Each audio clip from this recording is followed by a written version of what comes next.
بے شمار محمد والے محمد بلند تر صلوات اللہم صلی علی محمد وآل محمد عجل فرجهم اجازت ہے سب ماشاءاللہ ماشاءاللہ آپ سب مومنین سے ایک مرتبہ سورہ فاتح کی سماعت سے تمام مومنین و مومنات کے لیے بسم اللہ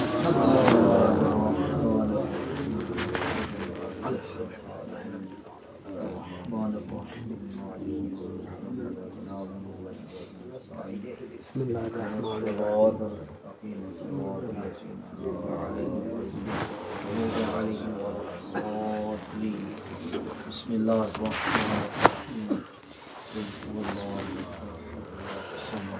الرحمن الرحیم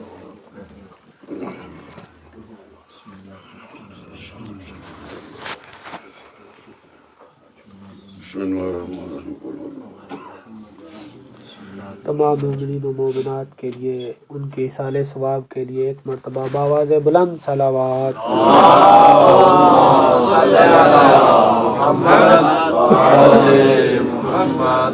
اس گھر میں رحمت و نعمات کے نزول کے لیے ایک مرتبہ پھر صلوات اللہم صلی علی محمد حاضرین میں سے تمام مومنین اور دنیا کے تمام مومنین و مومنات کی حاجات کی برابری کے لیے ایک مرتبہ پھر صلوات اللہم صلی علی محمد وآل محمد مجلس کی مقبولیت کے لیے اور آئمہ کی ارواح کی آمد کے لیے ایک مرتبہ پھر صلوات اللہم صلی علی محمد وآل محمد وعجل فرجهم اعوذ باللہ من الشیطان الرجیم بسم اللہ الرحمن الرحیم الحمد للہ رب العالمین والعاقبۃ للمتقین والجنۃ للموالین ماشاءاللہ ماشاءاللہ والنار للمعاندین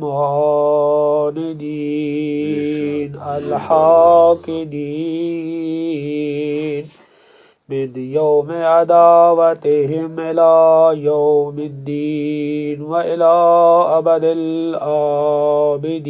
الآبدین ثم قال الله تبارك وتعالى في كتابه المجيد والفرقان الحميد وقوله الحق وهو أصدق الصادقين ونريد أن نمن على الذين استضعفوا في الأرض ونجعلهم أئمة ونجعلهم الوارثين صلوات اللہم صلی علی محمد وآل محمد وعجل فرجهم ماشاءاللہ اس مہینے کی بہت سی مناسبات ہیں. اس مہینے کی مناسبات میں سے آئمہ کی ولادتیں بھی ہیں، خود اس مہینے کے اذکار بھی ہیں، خود اس مہینے کے اعمال میں سے سب سے بزرگ عمل جو ہے وہ استغفار بھی شمار کیا گیا ہے. ماشاءاللہ لیکن جو موضوع میرے ذمہ لگایا گیا ہے وہ امام علی نقی علیہ السلام کے بارے میں تھوڑا سا چند الفاظ اپنے ٹوٹے پھوٹے انداز کے ساتھ بیان کرنے ہیں. ماشاءاللہ ماشاءاللہ بلکہ میں یہ کہہ دوں کہ یہ ذکر جو ہے اس کو اگر پوری دنیا کا پانی سیاہی بن جائے اور جتنے درخت ہیں وہ قلم بن جائیں اور زمین و آسمان کے درمیان جتنی مخلوق ہے سب لکھنے والے بن جائیں تب بھی اس ذکر کا احسان نہیں کر سکیں گے. تو جو کچھ میں نے چنا ہے وہ اہل بیت کے قیمتی مناقب جواہر کی شکل میں آپ مومنین کی خدمت میں پیش کرنے ہیں. آپ کے اذہان عالیہ کے درگز آپ کے سامنے پیش کرنے ہیں، آپ کے منور اذہان کو یہ سنا کر کے آپ کے ایمان کو ایک مرتبہ پھر سے جلا بخشنی ہے۔ ماشاءاللہ ماشاءاللہ۔ میں نے امام علی نقی علیہ السلام کے اس موضوع کے لیے جو آیت اختیار کی ہے یہ سورہ قصص کی آیت نمبر 5 ہے۔ سورہ قصص کے بارے میں ہے کہ جو بندہ اس کی تلاوت کرے گا اس بندے کو اتنا ثواب ملے گا کہ جتنے لوگوں نے دنیا جہان میں حضرت موسیٰ علیہ السلام کی نبوت کا اقرار کیا یا تکذیب کی، جتنے بھی وہ لوگ ہیں ان کی تعداد سے 10 گنا زیادہ اس بندے کے نامہ اعمال میں لکھا جائے گا۔ اور اس کے خواص میں سے ایک خاصیت یہ بھی ہے کہ اگر کوئی بندہ مریض ہے جس کے جسم کے درد ختم نہیں ہوتے ہیں، اگر وہ اسے لکھ کر کے دھو کر پیے تو پروردگار اس کے دردوں کو دور کر دے گا۔ اس آیت میں پروردگار فرما رہے وَنُرِيدُ أَن نَّمُنَّ عَلَى الَّذِينَ اسْتُضْعِفُوا فِي الْأَرْضِ، یعنی وہ لوگ کہ جن کو دنیا والوں نے کمزور کر دیا، کمزور سمجھا، ان کو وہ عزت نہیں دی جو میں نے خدا نے ان کو عزت بخشی ہے، ہم ان کو ائمہ بنانے چاہتے ہیں۔ ماشاءاللہ۔ واقعاً ہم اس معاشرے میں دیکھتے ہیں کہ جن کو خدا نے چنا ہے، جن کو خدا نے عزت بخشی ہے، جن کی خاطر کائنات کو خلق کیا ہے، ان کو لوگوں نے وہ عزت نہیں دی ہے۔ پروردگار نے اس آیت کے اندر بیان فرمایا کہ جن کو لوگوں نے عزت نہیں دی ہے ہم ان کو عزت دیتے ہیں، ہم ان کو مقام دیتے ہیں، ہم ان کو ائمہ قرار دیتے ہیں اور انہی کو ہم وارث بناتے ہیں۔ پردے میں بیٹھے وارث امام زمانہ کی رضا کے لیے ایک مرتبہ باواز بلند صلوات۔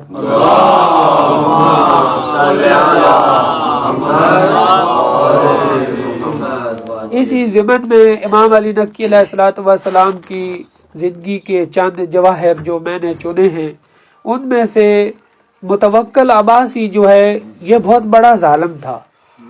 اس نے کئی دفعہ سے زائرین کے ساتھ ظلم کیا، ان کے اعضاء کو کاٹ دیا، ان پر بھارے بھارے جرمانے رکھے تاکہ ذکر حسین رک جائے، مگر اہل بیت کے چاہنے والوں کے دلوں میں جو نور تھا وہ بجھ نہ سکا۔ یہ محبت تھی اہل بیت کی کہ لوگ اپنے سر قلم کروانا تو برداشت کرتے تھے مگر ذکر حسین سے، زیارت حسین سے رکنا برداشت نہیں تھا۔ تو یہ کاوشیں تھی، انہوں نے کبھی جو ہے وہ اس طرح کی کوشش کی کہ ہم قبر کو، امام حسین علیہ السلام کی قبر کو منہدم کر دیں گے، لوگوں کے رستے روکیں گے، ان کو ڈکیتیاں کریں گے، ان کو قتل کریں گے تاکہ یہ لوگ رک جائیں، مگر جتنا یہ روکنا چاہتے تھے یہ ذکر اتنا ہی بڑھتا چلا جاتا۔ متوکل عباسی نے یہ ایک مرتبہ سے کسی عورت کو لوگوں کے درمیان سے یہ سورش کر کے بھیجا کہ تم جا کے کہو کہ میں علی ابن ابی طالب کی بیٹی زینب ہوں اور مجھے پروردگار نے بہت لمبی عمر دی ہے اور میں نے دنیا جہان تک زندگی بسر کرنی ہے۔ اس کا یہ مقصد تھا کہ اہل بیت کی تذلیل ہو، لوگوں کے درمیان یہ خرافات سی شمار ہو، کوئی بھی قبول نہیں کرے گا کہ اس طرح کیسے ہو سکتا ہے کہ خود رسول اللہ تو چند محدود سال زندہ رہے اور پھر لقائے رب العالمین کے لیے چلے گئے، پردہ فرما گئے، دنیا سے رخصت ہو گئے، انبیاء آئے سب کے سب دنیا سے رخصت ہو گئے، تو یہ زینب بنت علی یہ کس طرح کی خرافات میں سے ہے کہ یہ پوری دنیا تک زندہ رہے۔ تو انہوں نے جب یہ مشہور کر دیا تو یہ بات امام علی نقی علیہ السلام کی خدمت میں بھی پہنچی۔ امام نے فرمایا کہ وہ جھوٹی ہے اپنے دعوے میں، تو انہوں نے امام علیہ الصلوۃ والسلام کو دربار میں اس غرض سے بلوایا کہ ہم لوگوں کے سامنے دلیل کا مطالبہ کریں گے تو دلیل تو ہوگی نہیں، تو اس طرح سے ان کی تحقیر ہوگی۔ یاد ہے نا اللہ تعالیٰ نے فرمایا ہے کہ جن کو لوگوں نے عزت نہیں دی ہم انہیں عزت دینا چاہتے ہیں۔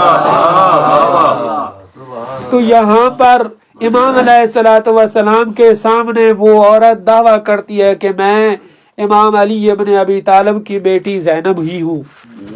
امام نے فرمایا کہ اگر تو اپنے دعوے میں سچی ہے تو بنی فاطمہ کا گوشت اور خون جو ہے وہ درندوں پر حرام ہے، اس کو جنگلی جانور جو انہوں نے پال رکھے تھے کہا کہ ان شیروں کے سامنے پھینکو، اگر انہوں نے اس کا احترام کیا تو یہ دعوے میں سچی ہے، اور اگر انہوں نے اسے کھا لیا تو یہ جھوٹی ہے۔ تو وہ کہنے لگی کہ یہ تو میرے قتل کا ارادہ رکھتے ہیں، یہاں تو اور بھی بنی فاطمہ بہت سے ہیں، کیوں نہ آپ تجربہ کسی اور کے ذریعے سے کرو۔ تو کوئی امام علیہ السلام سے حقد رکھنے والا جو ہے وہاں بیٹھا تھا، اس نے کہا کہ جو امام نے دلیل دی ہے خود انہی کو آگے کرو۔ امام کے ساتھ دشمنی کا یہ نتیجہ تھا، کہتا ہے کہ خود امام کو آگے بھیجو، کیوں نہیں بھیجتے ہو؟ تو متوکل نے اس کی رائے کو، چونکہ اندر سے پلاننگ تھی، تو کہا کہ ٹھیک ہے امام کو بھیجتے ہیں۔ انہوں نے امام علیہ الصلوۃ والسلام کو جب ان جنگلی شیروں کے جو کئی دنوں سے بھوکے رکھے گئے تھے ان کے سامنے امام کو بھیجا، وہ یہ سمجھ رہے تھے کہ جیسے امام جائیں گے جنگلی جانور ہیں یہ حملہ کر دیں گے، امام کا خاتمہ ہو جائے گا اور ہم اپنے مقصد میں کامیاب ہو جائیں گے، لیکن اللہ کا وعدہ تھا کہ یہ نور ختم نہیں ہوگا۔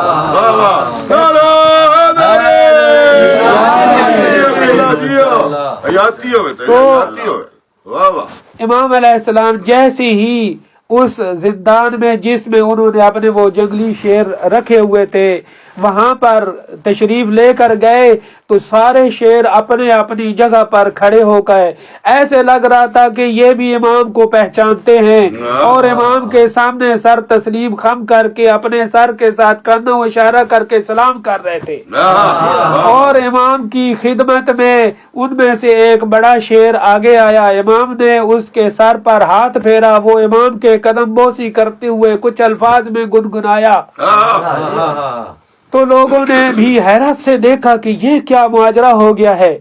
امام نے پھر اس کو کوئی بات کی، پھر ان باقی شیروں کے ساتھ کچھ گفتگو کی، وہ شیر امام کے ساتھ بہت ہی مانوس تھے۔ اس کے بعد امام علیہ السلام وہاں سے رخصت ہو کے جب واپس آئے تو انہوں نے پوچھا کہ یہ شیر کے ساتھ آپ نے کیا گفتگو کی اور پھر باقیوں کو کیا خطاب کیا؟ امام نے فرمایا کہ وہ بوڑھا شیر تھا، اس نے مجھ سے یہ درخواست کی کہ میں باقی شیروں کو یہ کہوں کہ جب کھانے کی کوئی چیز آئے تو پہلے مجھے دے، کیونکہ میں بوڑھا ہوں، دانت ہے نہیں، تو اب میں ان کی طرح سے حملہ نہیں کر سکتا، تو اب یہ جب بھیجتے ہیں کوئی چیز کھانے کے لیے تو میرے لیے کچھ نہیں بچتا، تو آپ ان سے کہیں کہ یہ میرے لیے چھوڑ دیں۔ تو امام نے کہا میں نے باقی شیروں کو یہ کہا ہے کہ جب تک یہ بوڑھا زندہ ہے تم پر واجب ہے کہ اس کا احترام کرو، اور جب بھی کوئی کھانے کی چیز آئے تو پہلے اس کو دو۔ آج بھی شیروں کے قانون میں یہ ہے کہ جب ان کو کوئی چیز دی جاتی ہے تو وہ اپنے بزرگ کو پہلے دیتے ہیں۔ تو وہاں پر بھی بہت سے حاقد تھے، بہت سے دشمنی رکھنے والے تھے، کہا کہ یہ کیسے ہو سکتا ہے جانور کسی کی بات کو سمجھے اور مانے، کہا اس پر بھی تجربہ کر لو۔ تو انہوں نے اس پر تجربہ کرنے کے لیے اسی وقت گوشت لائے اور پھینکا، تو جیسے گوشت پھینکا تو وہ ایک بوڑھا جو تھا وہی آگے آیا، اس نے کھایا، جب وہ ہٹا تو باقی سارے اکٹھے ہو۔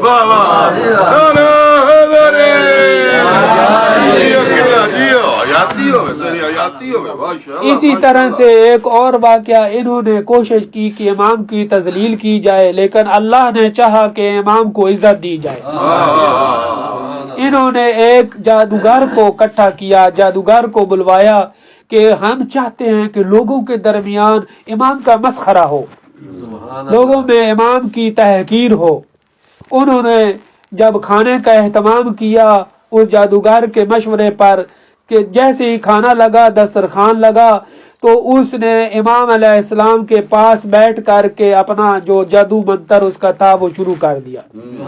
جیسے ہی امام علیہ السلام نے اپنا دست مبارک کھانے کی طرف کیا تو اس نے اپنے جادو کے ذریعے سے آگے سے کھانا اڑا دیا۔ امام نے ایک مرتبہ سمجھایا کہ جو کوئی بھی ہے اپنی اس بدتمیزی سے باز آ جائے، مگر وہ باز نہ آیا۔ دوسری مرتبہ اور تیسری مرتبہ پھر ایسا ہوا، پھر امام نے اپنے جلال کے ساتھ اس کو کہا کہ اگر تو باز نہیں آتا تو ہم بھی موسیٰ کے ماننے والے ہیں۔ میں نے شروع میں حضرت موسیٰ کا تذکرہ کیا ہے، تو اللہ یہ چاہتا تھا کہ ان کو عزت دے، ان کو قوت دے، ان کو ائمہ قرار دے۔ تو جیسے ہی امام نے اپنے ساتھ قالین پر بنے ہوئے شیر کی طرف دیکھا اور خطاب کرتے ہوئے کہا کہ ایھا الاسد هل انت ترى وامامك يهتك، اے شیر کیا تو یہ دیکھ رہا ہے کہ تیرے سامنے تیرے امام کی اہانت کی جا رہی ہے؟ یہ امام کے جملے بولنے تھے کہ وہ قالین پر بنا ہوا تصویر کا شیر اصلی شیر میں تبدیل ہو گیا، اور امام کے حکم کے ساتھ اس نے اس جادوگر کو نگل لیا۔ روایت کے الفاظ ہیں کہ ایسے نگلا کہ اس کا خون کا قطرہ بھی زمین پر نہیں آیا، بالکل صفحہ ہستی سے اس کو مٹا دیا۔ تو متوکل نے جب یہ دیکھا تو بے ہوش ہو گیا، غش کھا گیا، اور باقی بھی جو پہلے ہنس رہے تھے امام کے مسخرے پر بہت خوش ہو رہے تھے، سب پر ہیبت طاری ہو گئی۔ جیسے ہی امام علیہ السلام نے اس شیر کے سر پر دست مبارک پھیرا، اس نے اپنی آواز میں کہا کہ اگر آپ حکم دیں تو میں اس متوکل کا خاتمہ کر دوں۔ متوکل نے جب دیکھا کہ شیر امام سے بات کر کے میری طرف غصے سے دیکھ رہا ہے تو سمجھ گیا کہ یہ مجھے کھانا چاہتا ہے، تو فوراً کہا کہ اے ابن زہرا تجھے رسول اللہ کا واسطہ ہے، مجھے معاف کر دو۔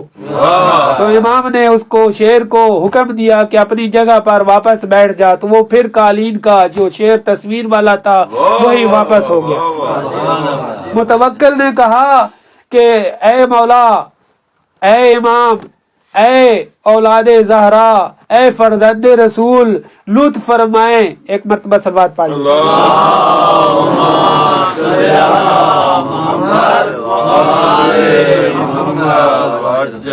اس شیر سے کہیے کہ یہ ہمارا جادوگر واپس کر دے۔ امام نے کہا کہ تم نے حضرت موسیٰ کا وہ واقعہ تو سنا ہے جس میں ان کے عصا نے اژدہا بن کر کے جادوگروں کے سانپوں کو نگل لیا تھا، کہا سنا ہے؟ کہا اگر سنا ہے تو یہ بھی سن لے کہ اس عصا نے اس کے سانپ واپس نہیں کیے تھے۔ جب اس کے سانپ واپس نہیں ہو سکتے تو تیرا یہ جادوگر بھی واپس نہیں ملے گا۔ اسی طرح سے ایک اور واقعہ میں نے آپ کی خدمت میں پیش کرنا ہے۔ انہوں نے امام علیہ السلام کی تحقیر کی خاطر یحییٰ بن حرثمہ کو فوج کے ساتھ کئی دفعہ سے انہوں نے امام کے گھر پر حملہ کروایا ہے۔ اس دفعہ انہوں نے اس کو فوج کے ساتھ بھیجا اور کہا کہ جا کے امام کو گرفتار کر کے سامرا لے کے آؤ۔ جیسے ہی یہ امام کو لینے کے لیے جاتے ہیں تو راستے میں ایک جگہ پر ایک موالی کو، اہل بیت کے چاہنے والے کو، یہ سوئے ہوئے کی بیداری کے لیے ایک مرتبہ پھر سے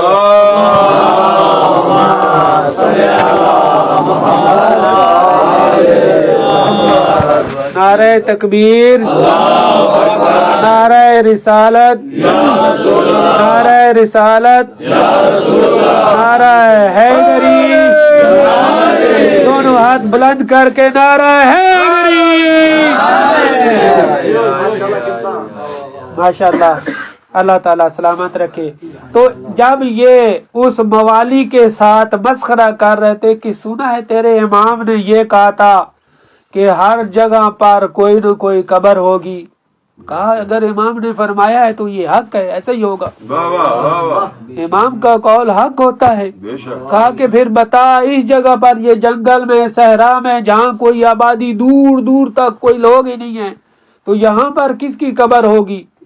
اس نے کہا مجھے نہیں پتا، لیکن مجھے یہ پتا ہے کہ جو امام نے حکم فرمایا ہے وہ حق ہے، وہ ہو کر رہے گا، کب پورا ہوگا یہ میرے علم میں نہیں ہے۔ واہ جی واہ، تو جب یہ مدینہ پہنچے تو انہوں نے امام علیہ الصلوۃ والسلام کو گرفتار کرنے کے لیے اپنا اقدام کیا، لیکن اس دفعہ سے مدینہ کے سارے لوگ اکٹھے ہو گئے واہ، اور امام کے گھر کے آس پاس جمع ہو گئے۔ کہا کہ ہم امام کو یہاں سے جانے نہیں دیں گے، ہم امام کو یہاں سے نہیں جانے دیں گے۔ تو اس وقت ہرثمہ نے، یحییٰ بن ہرثمہ نے یہ وعدہ کیا اور قسم کھائی کہ ہمیں کوئی ایسا حکم نہیں ہے کہ ہم امام کو کوئی نقصان پہنچائیں، ہم تو یہ چاہتے ہیں کہ امام کو اس متوکل کے پاس لے کر جائیں تاکہ وہاں اچھی زندگی گزاریں، اچھی زندگی گزاریں۔ تو لوگوں نے جب اس کی قسم پر اعتبار کیا اور اس کے وعدے پر یہ اس کا وعدہ سنا، تب اس کو امام کی طرف جانے دیا۔ امام علیہ السلام کے بعد جب پہنچے تو امام نے کہا کہ سردیوں کے کپڑے اکٹھے کر لو، اپنے ساتھ سردیوں کے کپڑے لے لو۔ سخت گرمی تھی، جون کا مہینہ تھا، تو سب لوگ جو اہل بیت کے دشمن تھے وہ مسخرہ کر کے ہنسنے لگ گئے کہ یہ کیسا حکم ہے، سخت گرمیوں میں حکم ہو رہا ہے کہ سردیوں کے کپڑے ساتھ رکھ لے۔ تو انہوں نے امام کی بات پر عمل نہیں کیا، لیکن جو ساتھ چاہنے والے تھے انہوں نے اپنے ساتھ وہ سردیوں کے مکمل جو کوٹ وغیرہ، جرسیاں، جیکٹیں جو ان کے پاس تھا انہوں نے اپنے ساتھ لے لیا۔ جب اسی جگہ پہنچے جہاں پر انہوں نے مسخرہ کیا تھا، وہاں پر پہنچے تو اس جگہ پہ امام نے کہا کہ وہ سردیوں والا لباس تیار رکھو۔ پھر انہوں نے ایک مرتبہ کہہ کر لگایا کہ امام کو کیا ہو گیا ہے، اتنی سخت گرمی اور امام سردیوں والے کپڑے کا حکم دے رہے ہیں۔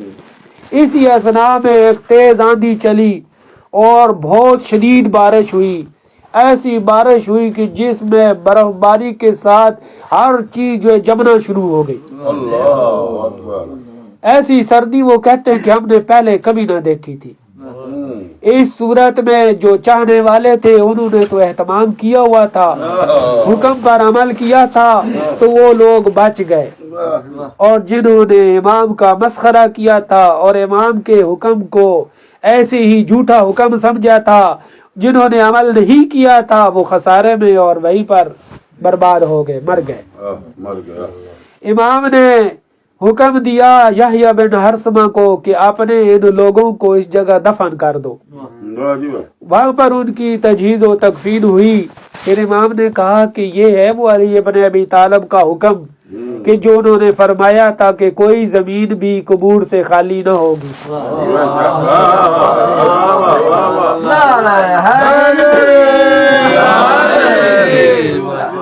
ایک مرتبہ پھر صلوات پڑھ لیجیے۔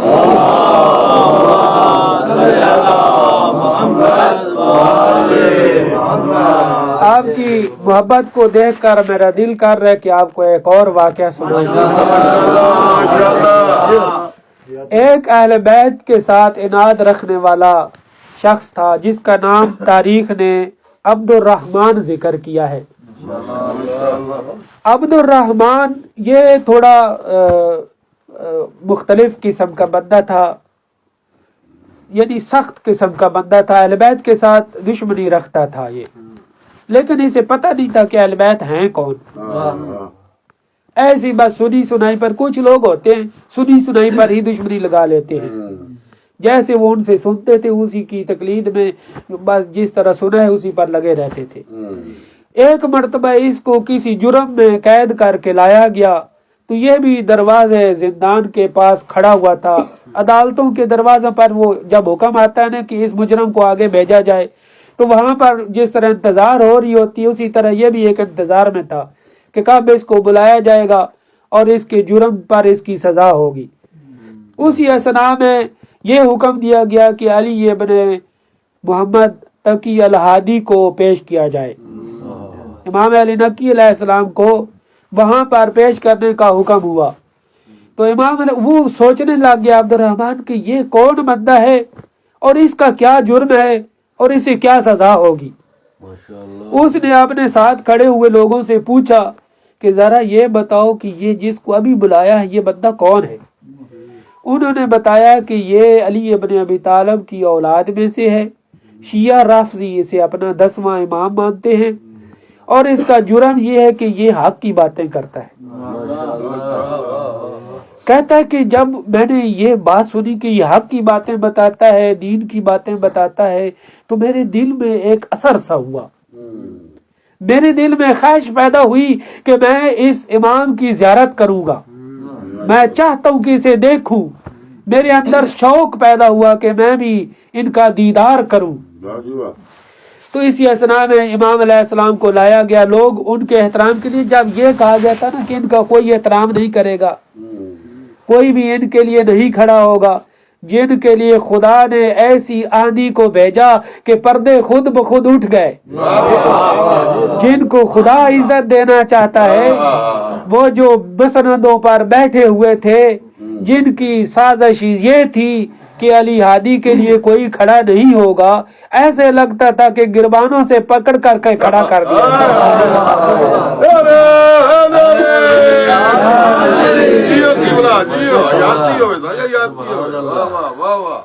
ایک ربائی آپ کو سنانا چاہتا ہوں. علی ولی کی ولا کے اسیر بیٹھے ہیں، علی ولی کی ولا کے اسیر بیٹھے ہیں، قسم خدا کی سبھی با ضمیر بیٹھے ہیں.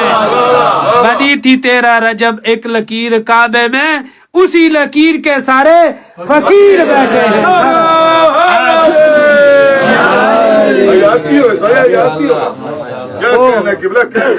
یہ عبد الرحمن کہتا ہے کہ میرے اندر یہ جستجو اور شوق تھی کہ میں بھی امام کو دیکھوں، امام کا دیدار ہو. جیسے امام علیہ السلام کو لایا گیا تو لوگ ان کے احترام کے لیے کھڑے ہو گئے اور جگہ دے دی. جو یہ سوچ رہے کہ ان کو راستہ نہیں دینا، خود بخود سے راستہ بننا شروع ہو گیا. اب اس کے اندر تھوڑی محبت اور اجاگر ہوئی. اس نے جب امام کی طرف دیکھا تو دعا کرنے لگا کہ خدایا اسے متوکل کے شر سے محفوظ رکھنا، اور یہ دعا کی کہ خدایا اس کے صدقے میں مجھے رہائی دلوا دے، اور یہ دعا کی کہ میرے اولاد میں اور مال میں اضافہ کر دے. امام جب آ رہے تھے تو اپنے رستے کو چلتے ہوئے آ رہے تھے، ادھر ادھر نہیں دیکھ رہے تھے، مگر جب اس کے پاس سے گزرنے لگے تو رکے اور اس کو دیکھ کے کہا کہ خدا نے تیری دعا قبول کر لی. اس پر ایسی ہیبت طاری ہوئی کہ پیچھے جو ساتھ کھڑے ہوئے تھے ان میں جا کے گر گیا. انہوں نے کہا کیا ہو گیا؟ کہا کچھ نہیں، خیریت ہے. جو بات انہوں نے کی ہے یہ بات میں نے خدا کے علاوہ کسی سے نہیں کی تھی. خدا جن کو عزت دینا چاہتا ہے، جن کو علم دینا چاہتا ہے، جن کو ائمہ بنانا چاہتا ہے، ان کی یہ شان ہے.